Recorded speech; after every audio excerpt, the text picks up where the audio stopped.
Jesús sabía lo que había de hacer, pero esto decía para probarle, porque él sabía lo que había de hacer. Juan 6:6. Observen, queridos amigos, cuán cuidadoso es el Espíritu Santo para que no cometamos ningún error relativo a nuestro Señor Jesucristo. Él sabe que los hombres son propensos a tener una muy baja opinión del siempre bendito Hijo de Dios, y que hay algunos que, a pesar de que se consideran cristianos, niegan la divinidad de Cristo y siempre están listos para blandir un argumento en contra de la verdadera y real deidad del Salvador, apoyándose en cualquier otra cosa que pareciera limitar su poder o conocimiento. Aquí tenemos un ejemplo del cuidado del Espíritu Santo para prevenir que caigamos en una conclusión errónea.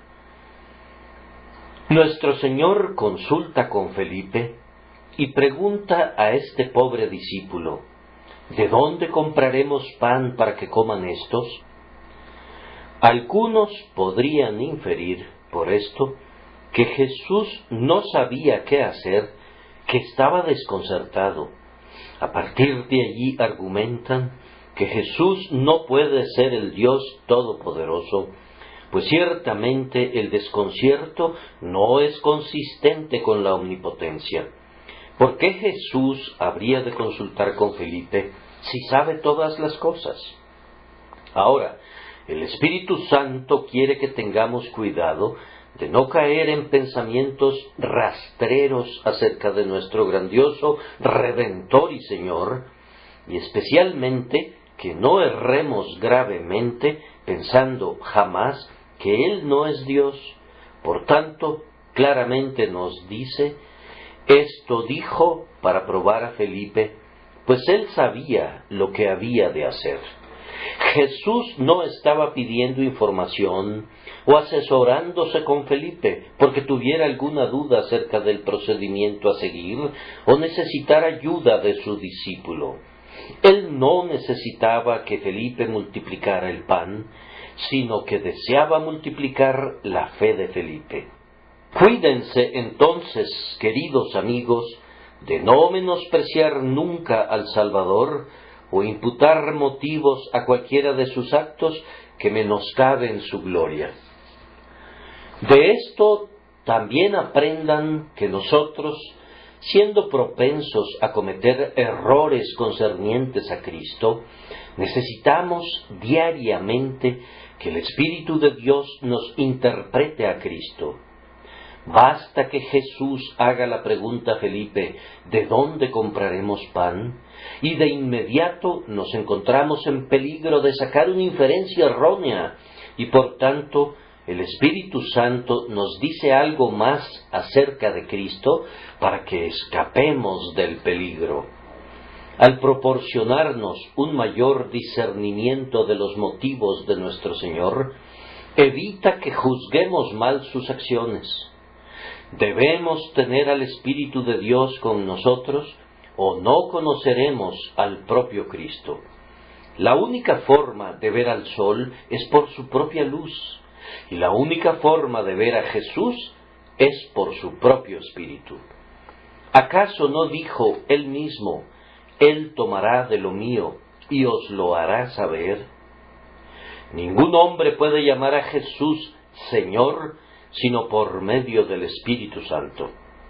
El Espíritu debe venir personalmente a cada hombre y revelar al Hijo de Dios a él y en él. Por tanto, no leamos la Biblia imaginándonos que vamos a entenderla de inmediato, como podríamos entender cualquier otro libro, sino que musitemos una plegaria para que el grandioso autor de su letra nos dé él mismo la gracia para entrar en su espíritu, de tal forma que podamos entender su significado y sentir su poder. Incluso con la palabra infalible delante de nosotros, se perderían en el camino y caerían en gravoso error a menos que sean enseñados por Dios. Es misericordioso que esté escrito: todos tus hijos serán enseñados por Jehová. Y también: vosotros tenéis la unción del Santo y conocéis todas las cosas. No hay forma de conocer algo excepto por esa unción y por esa enseñanza divina. ¡Qué criaturas tan dependientes somos! Puesto que cometemos errores incluso acerca del propio Jesús, a menos que el Espíritu de Dios se agrade en instruirnos en lo concerniente a Él. Guíanos siempre, oh luz de Dios. Otra cosa que aprendemos del texto, antes de sumergirnos en él, es que nuestro divino Señor siempre tiene una razón para todo lo que hace. Incluso podemos descubrir la razón de que haga una pregunta, o si no podemos descubrirla, aún así podemos estar seguros de que hay una razón valiosa. En el caso de Felipe, esa razón no fue ciertamente por falta de sabiduría en él, sino que fue esta: esto decía para probarle. Ahora, si hay una razón para todo lo que Jesús pregunta, de igual manera hay un motivo para todo lo que hace. Nosotros no podemos explicar la razón de la elección, por qué este hombre es elegido o aquel, pero hay una razón, puesto que Dios no actúa irrazonablemente, aunque sus razones no siempre son reveladas, y podríamos no entenderlas, aunque lo fueran. La soberanía es absoluta, pero nunca es absurda. Siempre hay una causa justificable para todo lo que Dios hace en el reino de la gracia, aunque esa causa no es el mérito de la persona favorecida por Él, pues no hay ningún mérito. Querido amigo, en el asunto de tu tribulación y tu aflicción actuales, tú has estado tratando de deletrear el diseño del Todopoderoso, pero sin ningún éxito. ¿Acaso no sabes que sus caminos no son discernibles? Con toda probabilidad, de este lado de la eternidad, nunca descubrirás el propósito de Dios en tu prueba actual, pero es seguro que Él tiene un propósito, y ese propósito es sabio y benéfico. Es tal el propósito que tú mismo te deleitarás en él si fueras capaz de entenderlo. Si pudieras tener una mente como la de Dios, actuarías como lo hace Dios, incluso en este asunto que te atribula. En este momento, tus pensamientos están muy por debajo de los pensamientos de Dios, y, por tanto, yerras cuando intentas medir sus caminos. Si tienes una contienda con tu Padre Celestial acerca de un duelo en la familia o una enfermedad, acaba de inmediato con ella, con humilde vergüenza. Entonces, hijo, si el asunto llega al punto de que nos preguntemos quién tiene la razón, un pobre joven, ignorante e inexperto, o un grandioso padre, sabio y bueno, no puede haber ni un segundo de deliberación. La voluntad del Padre tiene que ser mejor para el Hijo que su propia voluntad. Sujétate al Padre de los Espíritus y vive. Cree ciertamente en tu Señor y tranquilízate. Jesús sabe lo que está haciendo y por qué lo está haciendo. Para la pérdida de tu salud hay una razón. Para esos dolores del cuerpo, para esa depresión del espíritu, para esa falta de éxito en los negocios, incluso para el permiso que recibe la cruel lengua de la calumnia para que inflija sus heridas en ti, hay una razón, y posiblemente esa razón radique en las palabras de nuestro texto. Esto decía para probarle. Tú debes ser probado. Dios no da fe o amor, o esperanza, o cualquier gracia, sin que tenga el propósito de probarla. Si un hombre construye un puente para las vías del tren, es para que las locomotoras suban por él y su potencia de acarreo sea probada. Si un hombre construye una carretera, es para que circule el tráfico sobre ella y cada uno de sus tramos sea puesto a prueba por los cascos y las ruedas. Aunque sólo haga una aguja, debe ser probada por el trabajo que hace. Cuando se hicieron los cálculos de los pilares que ahora soportan el peso de estos balcones, fueron calculados con el objetivo de que aguantaran un gran peso, y durante estos 20 años han soportado valientemente la presión. Habría sido inútil haberlos colocado y no ponerles ningún peso encima. De la misma manera, hermano mío, cuando Dios te hizo para que fueras fuerte en el Señor, tenía el propósito de probar cada onza de tu fortaleza, pues lo que Dios hace tiene un propósito, y va a probarlo para comprobar que tenga un desempeño conforme a su diseño. Yo no creo que un solo grano de fe escape al fuego. Todo el mineral del oro debe ser introducido en el crisol para que sea probado. Ustedes han oído de las casas de prueba de Birmingham, dedicadas a probar los cañones de las escopetas. De igual manera, el grandioso hacedor de creyentes prueba con pesadas cargas de aflicción a todos los que fabrica en su fábrica de gracia, y únicamente aquellos que pueden soportar la prueba recibirán su sello. Cuando no puedas encontrar ninguna otra explicación para una providencia, siempre puedes recurrir al convencimiento de que esto dijo para probarte. Vayamos de inmediato al texto, que me parece que contiene mucho consuelo. Que el Espíritu Santo nos guíe para adentrarnos en él. Primero, encontramos aquí una pregunta a Felipe: ¿de dónde compraremos pan para que coman estos? Una pregunta con un propósito. Sin embargo, en segundo lugar, el Señor no tenía ningún interrogante, pues Él mismo sabía lo que haría. Y en tercer lugar, si entráramos en el Espíritu del Señor, nuestras interrogantes se acabarán, pues estaríamos perfectamente convencidos de que Él sabe lo que ha de hacer. Primero, entonces, aquí hay una pregunta para Felipe, como ha habido muchas preguntas para nosotros.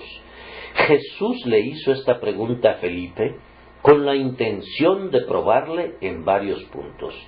Probaría así su fe. Como alguien ha dicho muy bien, de Felipe no requería alimento, sino fe. El Señor pregunta: ¿de dónde compraremos pan para que coman estos? ¿Qué responderá Felipe?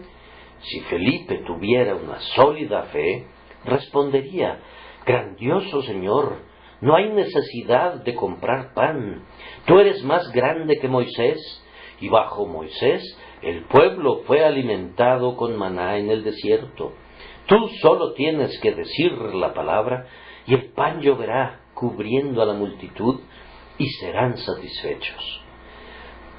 Si Felipe hubiese poseído gran fe, habría podido responder: tú eres más grande que Eliseo. Y Eliseo tomó unos cuantos panes de cebada y trigo nuevo en su espiga, y con eso alimentó a los hijos de los profetas. Oh Señor, qué obras maravillas, tú puedes hacer lo mismo. Si Felipe hubiese exhibido mayor fe todavía, habría podido decir: Señor, yo no sé dónde habrá de comprarse el pan, pero escrito está: no sólo de pan vivirá el hombre. Tú puedes hacer que estas personas recuperen sus fuerzas sin pan visible. Tú puedes satisfacer su hambre y llenarlos a plenitud, y sin embargo, no necesitan comer ni siquiera un bocado, pues escrito está, de toda palabra que sale de la boca de Dios vivirá el hombre. Solamente di la palabra y ellos repondrán sus fuerzas de inmediato. Hizo esta pregunta, por tanto, para probar la fe de Felipe. En verdad la probó y demostró ser muy pequeña, pues comenzó a contar cuántos denarios tenía. 1, 2, 3, 4... No voy a contar hasta 200, pero eso es lo que Felipe hizo. Comenzó a contar los denarios en vez de mirar a la omnipotencia.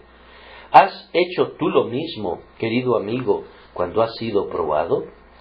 ¿Te pusiste a calcular y contar los denarios en lugar de mirar al Dios eterno y confiar en Él?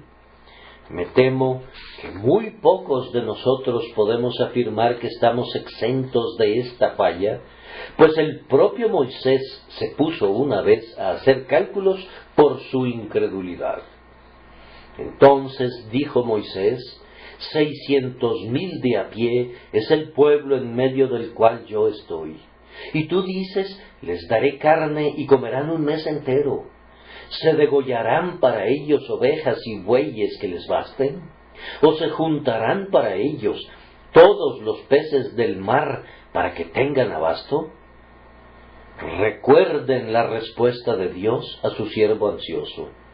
Entonces Jehová respondió a Moisés: ¿acaso se ha acortado la mano de Jehová?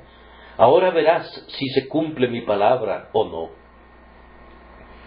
De igual manera veremos la fidelidad de Dios, pero si somos incrédulos, podríamos tener que verla de una manera que nos hará entender dolorosamente nuestro pecado al haber desconfiado de nuestro Señor. La pregunta tenía el propósito, sin duda, de probar el amor de Felipe, y pudo resistir este aspecto de la prueba mejor de lo que pudo enfrentar la primera prueba, pues amaba a Jesús, aunque era lento de corazón para creer. En muchos corazones verdaderos hay más amor apacible que fe activa. Lamento que haya tan poca fe, pero estoy agradecido porque haya más amor. Pareció que el Salvador decía: Felipe, yo quiero alimentar a estas personas, ¿me ayudarías a hacerlo? ¿De dónde compraremos nosotros pan? Te voy a asociar conmigo, Felipe. Dime ahora, ¿cómo haremos nosotros la obra? Felipe ama a su Señor y por tanto está muy presto a considerar el asunto y a aportar por lo menos el beneficio de su aritmética. Dice: Señor, 200 denarios de pan no bastarían. Su Señor no le preguntó cuánto no sería suficiente, sino cuánto sería suficiente. Pero Felipe comienza calculando la pregunta negativa, que temo que a menudo, tanto ustedes como yo, hemos calculado también. Aún dándole a cada uno de la multitud un poco, no podría lograrse con menos de 200 denarios. ¿Acaso no es claro que nuestros recursos son inadecuados? Esa es siempre una pregunta deprimente e impráctica que considerar. El pobre Felipe cuenta lo que no sería suficiente para todos y deja fuera de los cálculos al todo suficiente Señor. Sin embargo, aún en ese cálculo mostró su amor por su Señor. Si no hubiera estado lleno de amor y estima por Jesús, habría dicho: mi Señor, es inútil involucrarse en esto. Somos un grupo muy pobre. Tenemos un poco de dinero que recibimos de vez en cuando, y yo no sé cómo andan las cuentas. Tal vez Judas lo sepa. Pero yo estoy persuadido de que no hay suficiente en la bolsa para alimentar a esta multitud, aun si hubieran panaderías en las cercanías en las que pudiéramos comprar el pan. Pero Felipe no respondió así. No, sentía demasiada reverencia y demasiado amor por Jesús para eso. Él falló en su fe, pero no falló en su amor. Será bueno que amemos mucho a nuestro Señor, para que nunca hablemos de sus planes de gracia como algo visionario, ni los juzguemos imposibles. Jesús no propone nunca esquemas quijotescos, y no debemos permitir jamás que esa idea cruce por nuestras mentes. Incluso la conquista del mundo para la verdad y la justicia no debe ser considerada como un sueño, sino que debe ser vista como algo asequible. La pregunta probó también la empatía de Felipe. Jesús, mediante esta pregunta, movió al corazón de Felipe a preocuparse por la gente. Los otros discípulos dijeron: despide a la multitud para que vayan por las aldeas y compren de comer. Notando Jesús, tal vez, un poco más de ternura en Felipe que en los demás, dijo a Felipe: ¿de dónde compraremos pan? Asociar a Felipe con él era conferirle un gran honor, pero tal vez veía en Felipe a un alma capaz de sentir empatía, y Cristo se agrada en trabajar con agentes que sienten empatía. Una cosa observo, que Dios raramente usa grandemente a un hombre de un corazón duro o un corazón frío. Únicamente nuestro calor interno puede generar calor en otros. Un hombre debe amar a la gente o no podría ser instrumento de salvación para ellos. Un ministro debe tener un intenso deseo de que su congregación sea salva y debe identificarse con Jesús sobre ese tema, pues de lo contrario Jesús no hará uso de él. Así que nuestro Señor buscó suscitar la empatía de Felipe. Vamos, Felipe, ¿qué haremos tú y yo? ¿De dónde compraremos nosotros pan para que coman estos? Yo no pienso que Felipe haya fallado por completo en eso. Él no tenía la identificación que debía haber tenido con su Señor, aunque tenía una cierta medida. Yo confío que nuestro Dios nos haya dado también alguna comunión con su amado Hijo, en su amor para con las almas de los hombres, y así esta pregunta sirva para probarnos. Que no seamos encontrados carentes de fe, o amor, o empatía. Dios nos conceda que abundemos en todo ello por medio de la obra eficaz de su Santo Espíritu. Entonces seremos equipados para ser obreros conjuntamente con Él. Pero ¿por qué le hizo la pregunta a Felipe? ¿Por qué se le hace una pregunta especial a algunos de ustedes? ¿O le es enviada una prueba peculiar a alguno de ustedes? Se dice que la pregunta se la hizo para probarle. Pero, ¿por qué probar a Felipe? Bien, yo creo que el Salvador le preguntó a Felipe, porque Felipe era de Betsaida. Estaban cerca de Betsaida, y así Jesús preguntó a Felipe: ¿de dónde compraremos pan? Todo hombre debe tener el más alto concepto del lugar donde vive. Quiero que Jesús les pregunte a algunos de ustedes: ¿qué haremos por Londres? Porque muchos de ustedes son londinenses, posiblemente nacidos dentro de un radio que está al alcance del sonido de las campanas de Bow, o dentro del distrito postal. Ustedes pertenecen a los 4 millones de habitantes de esta gran provincia, es más, pertenecen a esta gran nación, y es una solemne responsabilidad ser un ciudadano de la ciudad más grandiosa del mundo. Si el Señor pone a Londres en los corazones de algunos, naturalmente la pondría en los corazones de quienes viven en ella. Tal vez de la misma manera que le preguntó a Felipe: ¿de dónde compraremos pan? Si el Señor se asocia con alguien en la evangelización de una aldea o de un pueblo, será, naturalmente, con alguien que haya nacido allí o que viva allí. Yo sé que el viejo proverbio declara que la esposa del zapatero remendón anda descalza, y algunas veces un hombre se preocupa por gente que se encuentra a miles de kilómetros de distancia y no se interesa por su propia casa o por su propio vecindario, pero no debería ser así, pues es a Felipe, el hombre de Betsaida, al que llega el mensaje acerca de la gente cuando esa gente está cerca de Betsaida. ¿De dónde compraremos pan? Le hace la pregunta para probarle. Y a ti, hermano londinense, son enviadas las preguntas acerca de esta gran ciudad para probarte. Es también probable que era el área de responsabilidad de Felipe atender la provisión del pequeño grupo de los 12 y de su líder. Judas era el tesorero, y a menos que estemos muy equivocados, Felipe era una especie de mayordomo. Era responsabilidad de Felipe comprobar que tuvieran pan en la mochila, y tenía que asegurar algo de provisión cuando el grupo de discípulos iba a lugares desérticos. De la misma manera, hay hermanos aquí presentes cuya responsabilidad oficial es cuidar de las almas de los hombres.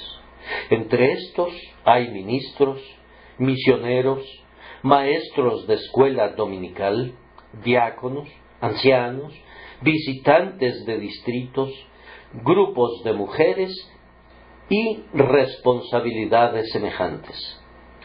Si el Señor no les pregunta a otros, ¿qué haremos por Londres?, nos pregunta a nosotros. La pregunta es enviada para probarnos si somos adecuados para nuestro oficio o si hemos asumido una posición para la que no estamos calificados porque no tenemos un corazón para ella. Cristo nos pregunta en especial a nosotros, pero yo creo que también les pregunta a todos aquellos a quienes ha hecho sacerdotes y reyes para Dios. ¿De dónde compraremos pan? ¿Cómo alimentaremos a esta gran ciudad? La pregunta llega para probarnos porque esta carga debe ser puesta sobre nuestros hombros. Y tal vez vino a Felipe porque no estaba tan adelantado en la escuela de la gracia como lo estaban otros. Felipe no hizo una petición muy sabia cuando dijo, Señor, muéstranos el Padre y nos basta. Pues nuestro Señor respondió, tanto tiempo hace que estoy con vosotros, ¿y no me has conocido, Felipe? Felipe evidentemente aprendía con lentitud. Yo no creo que Felipe haya sido el más tardo de los 12 en comprender, pero estoy seguro de que tampoco era el más inteligente. Santiago y Juan y Pedro eran los 3 primeros. Andrés y Tomás le seguían de cerca y probablemente Felipe andaba cercano a ellos.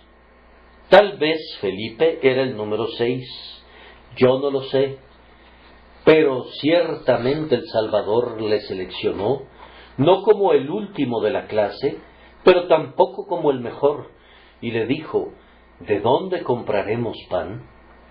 Esta gente de una posición intermedia tiene mucha necesidad de ser probada para su propia satisfacción. El nivel más bajo de cristianos es tan débil que difícilmente pueden soportar ser probados.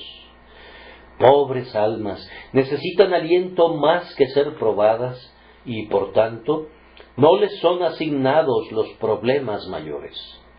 Por otro lado, la clase más elevada de cristianos no requiere tanto ser probada, pues ellos hacen firme su vocación y elección.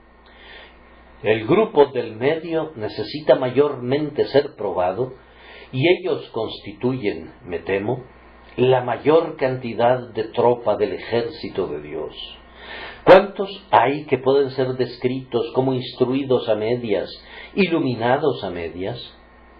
A todos ellos, el Señor les hace la pregunta: ¿de dónde compraremos pan? Pero esto dice para probarles. Noten bien que la pregunta que el Salvador hizo a Felipe para probarle cumplió su propósito. Le probó. Ya les he mostrado cómo le probó. Cumplió su propósito porque les reveló su inhabilidad. ¿De dónde compraremos pan? Felipe se rinde. Él ha hecho un cálculo de qué no era suficiente, aún para dar a cada uno un poco de alimento, y esa es toda su contribución a la obra. No tiene ni un pan ni un pez que pueda aportar como comienzo. Felipe está derrotado. Lo que es más, su fe, siendo probada, es también vencida. Oh, buen Señor, parece decir, la gente no puede ser alimentada por nosotros. Nosotros no podemos comprar pan. Nosotros, ni siquiera tú y yo. Tú eres el Señor y tú puedes hacer grandes cosas. Sin embargo, mi fe no es lo suficientemente grande para creer que nosotros podríamos comprar suficiente pan para todos estos miles de personas. Así que la pregunta respondió a su propósito. Probó la fe de Felipe y su fe demostró ser muy débil, muy vacilante, muy escasa. ¿Acaso es bueno descubrir eso? Sí, hermanos. Es bueno conocer nuestra pobreza espiritual. Muchos de nosotros pensamos que tenemos mucha fe, pero si el Señor la probara, no necesitaría ponerla en el fuego para derretirla. Solo tiene que ponerla sobre el fuego y la mayor parte de ella se evaporaría. Buena parte de la fe desaparece bajo una prueba ordinaria, igual que el rocío de la mañana cuando el sol lo mira. ¿Cuánta fe tiene un hombre cuando está sano? Pero solo aprieten la clavija y dejen que sufra y vean cuánto de esa fe se desvanece. ¿Cuántos hombres tienen fe si tienen un excelente ingreso recibido con regularidad? Pero cuando tienen que hacerse la pregunta, ¿de dónde provendrá la próxima comida? ¿Tienen fe? ¡Ay! Se ponen incómodos y se tornan ansiosos. Es algo sano ser llevados a ver cuán débiles somos, pues cuando descubrimos que buena parte de nuestra fe es irreal, nos conduce a buscar más la verdadera fe y a clamar: Señor, aumentanos la fe. Felipe fue atraído hacia su Señor, y es algo grandioso que seamos sacados de nosotros mismos y conducidos a nuestro Señor, como para que sintamos: Señor, no puedo hacerlo, pero anhelo ver cómo vas a cumplir tu propósito. Yo ni siquiera puedo creer en ti como debería creer, a menos que tú me des la fe, de tal forma que debo venir a ti incluso por más fe. Con las manos muy vacías debo venir y pedir prestado todo. Entonces es cuando estaremos plenos y fuertes. Verán a Felipe partiendo directamente el pan y alimentando a la multitud simplemente porque Cristo ha vaciado las manos de Felipe. Mientras no vacíe nuestras manos, Él no puede llenarlas, para que no lleguemos a suponer que hemos participado en el aporte. Pero esto decía para probarle, para hacerle ver su propia debilidad, pues entonces él sería lleno de la fortaleza del Señor. Esta pregunta hizo bien, pues tenía el propósito no sólo de probar a Felipe, sino de probar a los otros discípulos, y así se juntaron y tuvieron una pequeña conversación sobre el tema. De cualquier forma, encontramos un comité de dos personas, Felipe y Andrés. Felipe dice: 200 denarios de pan no bastarían. Y Andrés dice: bien, no bastarían. Pero aquí está un muchacho que tiene 5 panes de cebada y 2 pececillos. Me gusta esta conferencia hermanable de 2 ánimos dispuestos y ver cómo difieren en sus ideas. Felipe está anuente a iniciar, si hay la posibilidad, de un gran comienzo. Él necesita ver al menos 200 denarios de pan en la mano y luego está listo a considerar la idea. Andrés, por otro lado, está dispuesto a comenzar con un pequeño capital. Unos cuantos panes y peces le permitirán comenzar, pero señala, ¿qué es esto para tantos? Cuando los santos conversan entre sí, se ayudan los unos a los otros y tal vez lo que no puede descubrir el uno, lo puede hacer el otro. Felipe estaba contando el denario imposible y no podía ver los panes posibles, pero Andrés podía ver lo que Felipe pasaba por alto. Espiaba al muchacho con esa cesta llena de panes y peces. No era mucho. Andrés no tenía la suficiente fe para ver el alimento de los miles en esa pequeña canasta, pero aún así vio lo que en verdad vio y se lo dijo al Señor. Así dieron un comienzo mediante una consulta mutua. Tal vez, si consultáramos, podríamos dar inicio a algo. Cuando una pregunta roe los corazones de los hombres de esta manera, ¿qué haremos por Londres? Cuando una pregunta conduce al pueblo cristiano a juntarse y a dialogar acerca de ello, y cuando uno suspira, vamos, requerirá miles de pesos construir capillas y encontrar ministros y mantener misioneros, hay algo de esperanzador en esos cálculos. Muy bien, Felipe, me gusta que hayas dado tu opinión y hayas mostrado la dificultad de la tarea. Y luego me gusta que Andrés se ponga de pie y diga, es una tarea muy difícil, mas, sin embargo, debemos hacer lo que podamos, y puesto que tenemos estos 5 panes y 2 pececillos, al menos debemos presentárselos al Señor y dejarle a Él la decisión de lo que debe hacerse. Todo esto es mejor que estar evadiendo la pregunta por completo, dejando que la multitud se quede con hambre. Las facultades de Felipe fueron ejercitadas. Cristo probó su aritmética, probó su visión, probó su mente y su espíritu. Y esto lo preparó para ir y servir en el banquete gigantesco que tuvo lugar después. Un hombre nunca hace nada bien hasta que ha pensado al respecto. Y si Felipe no hubiera pensado acerca de cómo alimentar a las multitudes, no habría sido el hombre indicado para ser usado en ello. Le preparó también para adorar a su Señor después del festín, pues Felipe diría cuando la comida terminó, el Señor me preguntó cómo habría de hacerse, pero no supe responderle, y ahora, aunque he tenido una participación en la obra, Él debe recibir y recibirá toda la gloria. Él multiplicó los peces y aumentó los panes. Mi pobre fe no puede recibir ninguna gloria para sí.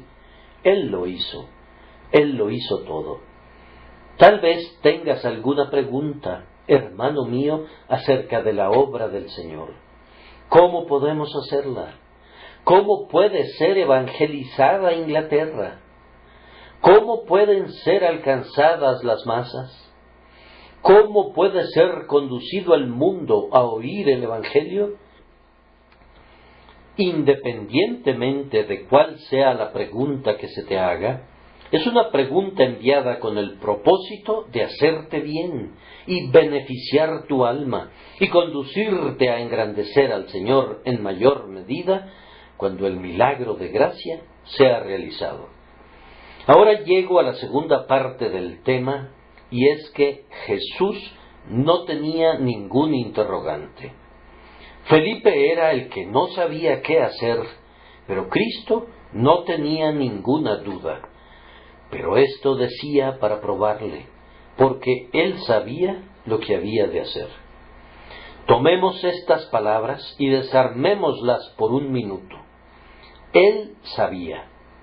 Él siempre sabe. Ah, dirá alguno, estoy convencido de que no sé lo que haré. No, querido amigo, sin embargo, has estado buscando consejo, ¿no es cierto? Esa es una manera espléndida de confundirte. Te oigo clamar azorado, no sé. He recurrido a todo el mundo y no sé qué es lo que haré. Ese es un estado crónico que nos aflige cuando embrollamos nuestros propios pobres cerebros. Pero Jesús sabía lo que haría. Este es un dulce consuelo. Jesús sabe. Él siempre lo sabe todo. Él sabía cuánta gente había. Él sabía cuánto pan era requerido. Él sabía cuántos peces necesitaría y cómo iba a alimentar a la multitud para enviarlos saciados. Él sabía todo antes de que sucediera. Hermano atribulado, Jesús sabe todo acerca de tu caso y cómo va a ayudarte en el camino. No creas que tú le puedes informar acerca de algo. Vuestro Padre sabe de qué cosas tenéis necesidad antes que vosotros le pidáis. La oración no tiene el propósito de informar al Señor. No se les hace la pregunta para que puedan avisarle, sino para que Él les avise. Él hizo los cielos y la tierra sin la ayuda de ustedes. ¿A quién pidió consejo? ¿Quién le avisó? Y Él les guiará en medio de su presente aflicción sin necesidad de agregar a su conocimiento infinito la pobre sabiduría de ustedes. Él sabe. Jesús sabía lo que había de hacer. Él tenía el propósito de hacer algo. Estaba más que listo para hacerlo y sabía lo que iba a hacer. Nos cubrimos de vergüenza cuando decimos, algo debemos hacer, pero yo no sé quién deba hacerlo. El Salvador sabía que algo debía hacerse y Él sabía que Él mismo lo haría. No tenía prisa. Nunca la tiene, nunca actúa antes de su tiempo y nunca llega tarde. Nuestro bendito Señor tiene un glorioso sosiego porque siempre es puntual. La gente que se retrasa anda con prisa, pero Él, como nunca se atrasa, nunca se da prisa. Lo hace todo calmada y serenamente, porque ve por anticipado lo que hará. Jesús sabe, querido amigo, en lo concerniente a ti, no sólo lo que tú harás, sino también lo que Él hará. Ese es el punto, que Él tiene el propósito de hacer algo grande por ti y ayudarte. Tiene también el propósito de llevar a sus pies a esta ciudad y a esta nación. Él quiere que toda rodilla se doble delante de Él y que toda la tierra esté llena de su gloria. Él sabe lo que quiere hacer. Además, Él sabía lo que tenía el propósito de hacer. Sabía precisamente la forma y el método que tenía la intención de usar. Él percibió mucho antes que Andrés se lo dijera, que había un muchacho en algún punto de la multitud con 5 tortas de cebada. Cuando el muchacho salió aquella mañana, no puedo figurarme qué lo hizo llevar 5 panes de cebada y 2 pececillos a esa multitud, excepto que el Señor haya susurrado en su corazón, muchacho, lleva contigo un buen almuerzo. Pon esos panes de cebada en una canasta y no te olvides de los pececillos. Tú no sabes cuánto tiempo estarás lejos de casa.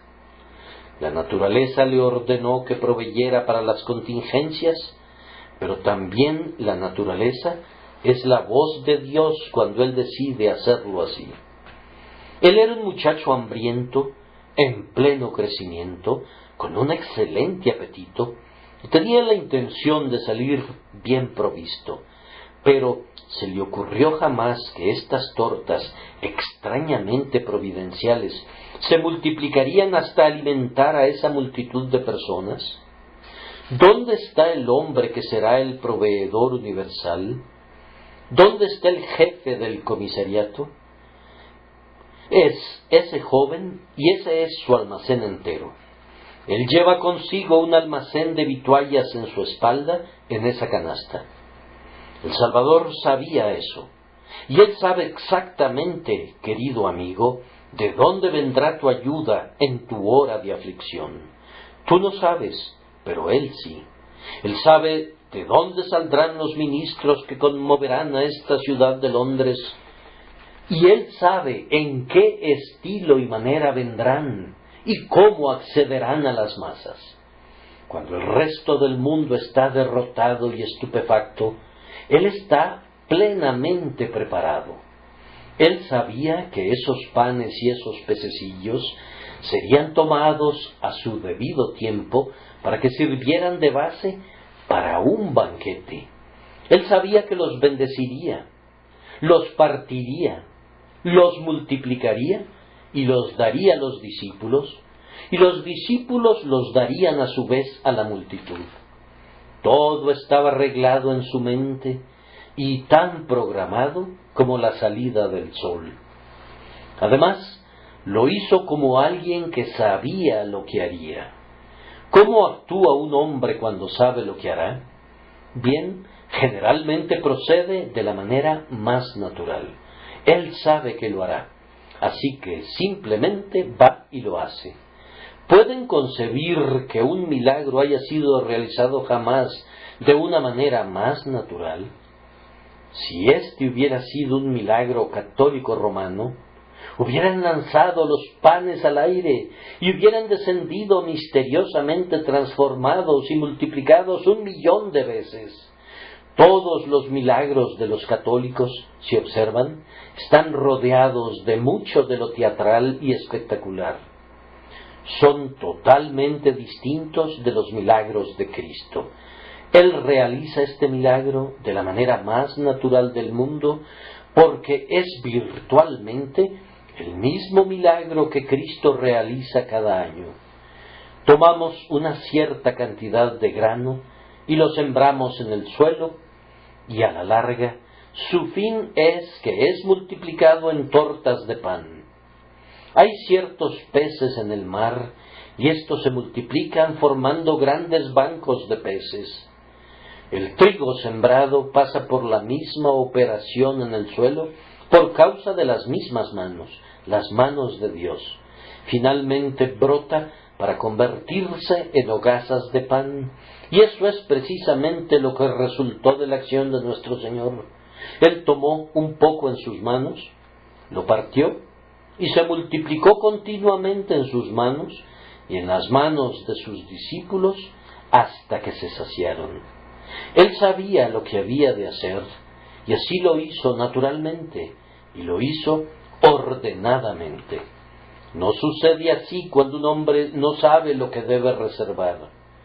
Planeamos una gran reunión y hay una provisión calculada para servir el té, pero se presenta un número 3 veces mayor de personas de lo que se ha previsto. ¡Qué prisa! ¡Qué precipitación! ¡Qué correr de un lado al otro! Jesús no maneja nunca las cosas de esa manera. Él sabía lo que había de hacer y por tanto ordenó a los hombres que se recostaran sobre la hierba verde y se sentaron como obedientes hijos. Marco nos dice que se recostaron por grupos de 100 en 100 y de 50 en 50. Fueron acomodados de tal forma como si cada uno tuviera asignado su lugar en la mesa y encontrara su nombre colocado allí. Además, había mucha hierba en el lugar, de tal forma que el salón fue encarpetado de una manera que ninguna empresa de Londres podría haberlo hecho.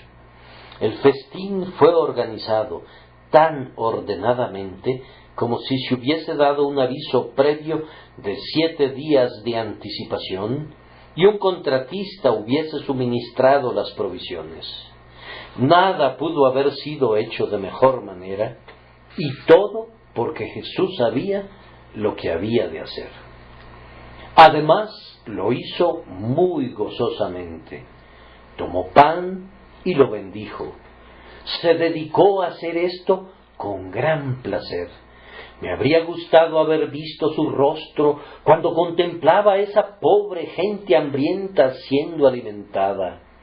Como un buen anfitrión, les animaba con una sonrisa mientras les bendecía con la comida.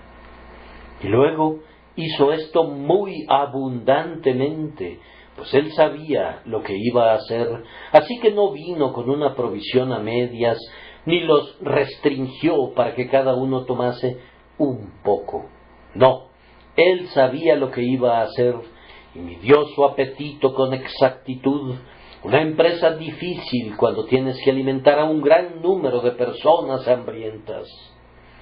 Él proveyó todo lo que necesitaban y luego quedó una reserva para los jefes de meseros, de tal forma que cada uno de ellos recibió una canasta llena, pues recogieron y llenaron 12 cestas de pedazos, una cesta para cada uno de los jefes de meseros.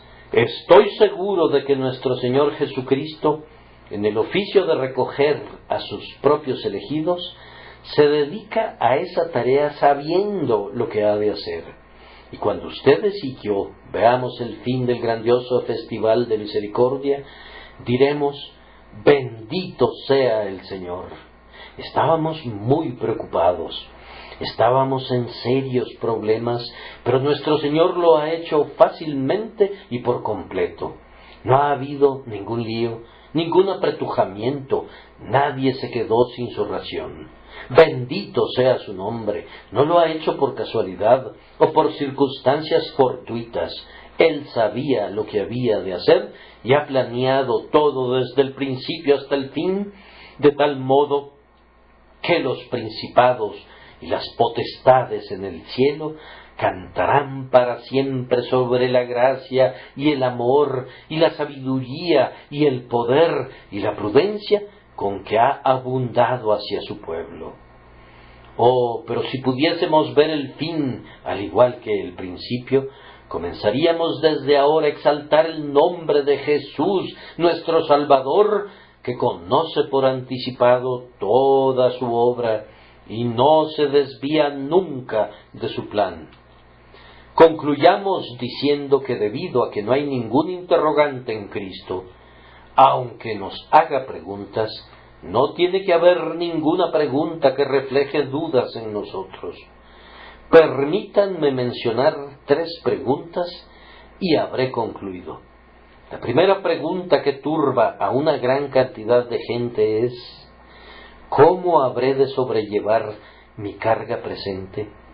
¿Cómo habré de soportar este sufrimiento? ¿Cómo me ganaré la vida? Esa pregunta es enviada a ti para probarte, pero recuerda que Cristo no tiene ninguna duda en cuanto a cómo sobrepasarás la prueba, pues como tus días serán tus fuerzas, y Él guardará a sus santos hasta el fin. Por tanto, no tengan ninguna duda, pues el propio Jesús sabe qué es lo que ha de hacer. Ustedes vinieron esta noche muy acongojados y dijeron: yo quisiera recibir una palabra que me dijera qué debo hacer. No recibirán ni media palabra en cuanto a lo que ustedes harán, sino que oirán una palabra de una naturaleza diferente. Jesús sabe lo que Él ha de hacer, y lo que hará es infinitamente mejor que cualquier cosa que ustedes puedan hacer. Tu fuerza, amigo mío, debe quedarse quieta. Echa tu carga en el Señor. Haz lo poco que puedas hacer y deja el resto con tu Padre Celestial. Esta es la respuesta del Urim y del Tumim para ti. Jesús sabe lo que ha de hacer. Está esa otra pregunta que ya he comentado. ¿Qué es lo que debe hacerse con esta gran ciudad? Tuve el gran privilegio de predicar ayer por la tarde en uno de nuestros suburbios ubicado al este de la ciudad, y saliendo de mi casa temprano en la mañana, fui andando, en un tren tras otro, viajando, creo, durante unas 2 horas y media, antes de atravesar Londres desde un extremo al otro. Es una ciudad de magníficas distancias. Da la impresión de que no hay ningún árbol que los constructores no hubieran derribado, ni ningún verde prado que no hubieran convertido en feas calles. Llenad la tierra, en verdad, está llena. La tierra muerta está enterrada bajo las habitaciones de los hombres vivos. En cuanto a las criaturas de nuestra raza, ¿cuántas miríadas hay de ellos? Y entonces, conforme caminas al lado de un amigo cristiano, te comenta, se necesita una capilla aquí, o hay una pequeña capilla allí, pero ni siquiera una persona de entre 50 asiste al lugar de adoración. Luego llegas a otro lugar suburbano y tu guía te dirá, aquí hay gente ansiosa por el Evangelio, pero no hay nadie que se los lleve. Yo viajé ayer dolorosamente abrumado y me preguntaba en mi corazón, ¿qué vamos a hacer? Reflexionaba, sería mejor que no hiciera esa pregunta, pues no puedes hacer mucho para responderla y solamente te afligirá. Y sin embargo, la pregunta regresaba, ¿cómo compraremos pan para esta multitud? Mi Dios y Señor diría, nosotros. En mi corazón yo quería que me dejara fuera, pero Él no lo haría. Él nunca habría podido decir de dónde compraremos pan, porque Él sabe eso. Pero Él me hacía la pregunta y yo me di cuenta que yo mismo estaba haciendo un obstáculo cuando la transformaba a mi vez en una pregunta, pues Él únicamente me hace la pregunta para mi propio bien. O que tuviéramos hombres y dinero para enviar ministros y construir lugares en los que ellos puedan predicar. Tenemos predicadores listos en el colegio del pastor, pero yo no tengo medios para construir lugares de adoración. De seguro, muchos de ustedes deben haber sentido el peso del tamaño de esta ciudad. Pero, queridos, esto es como una gota de lluvia en un gran aguacero comparada con todo el mundo que yace bajo el malvado. ¿Cómo va a ser iluminado el mundo? No es una pregunta que se haga Jesús y por tanto no debe ser una pregunta de incredulidad para nosotros. ¿Vivirán estos huesos secos? Respondamos, Señor Jehová, tú lo sabes. Vamos a dejarlo allí. Él puede hacer abundantemente por encima de lo que pidamos, o siquiera que pensemos, y podemos estar seguros de que se ha jurado por sí mismo que toda rodilla se doblará y toda lengua le confesará, así será, y a Él sea la gloria. Debemos mencionar una pregunta más. Es esta. ¿Ha puesto el Señor en el corazón de cualquier inconverso la pregunta, ¿qué debo hacer para ser salvo? Y esa pregunta los deja perplejos a algunos de ustedes. Me alegro que así sea, pero espero que acudirán al lugar correcto para recibir una respuesta. Yo espero que se estén preguntando, Señor, ¿qué quieres que yo haga? ¿Sabes por qué se te hace la pregunta? Es para probarte, para humillarte. Tiene el propósito de hacerte sentir la imposibilidad de salvación por tus propias obras, para que te sometas a la justicia de Dios y seas salvo por la fe en Cristo Jesús. Recuerda que Cristo no tiene la menor duda acerca de cómo habrás de ser salvado. De hecho, esa pregunta fue respondida. ¿Cuándo? Diré. ¿Respondida cuando murió? No, respondida mucho antes de eso. fue decidida en el pacto eterno antes que la estrella matutina conociera su lugar o los planetas giraran en sus órbitas. Dios consideró a su Hijo como el Cordero de Dios, inmolado antes de la fundación del mundo, y hasta este día la palabra permanece: He aquí el Cordero de Dios que quita el pecado del mundo. Mírenlo a Él y sean salvos. No hay duda acerca de la posibilidad de su salvación o acerca de la habilidad de Cristo para salvarlos. La pregunta de su corazón, ¿qué debo hacer para ser salvo?, es hecha para probarlos, pero Jesús mismo sabe qué ha de hacer. ¡Cuán bendita palabra es esa! Él sabe cómo los perdonará, los consolará, los regenerará, los instruirá y los guiará. Él sabe cómo los guardará hasta el fin por su gracia inmutable. Él sabe cómo los preservará y los santificará y los usará y glorificará su propio nombre por ustedes y los llevará al cielo y los pondrá en su trono y hará que todos los ángeles se maravillen y adoren al ver lo que Él hará. Dios los bendiga por amor de Jesús. Amén.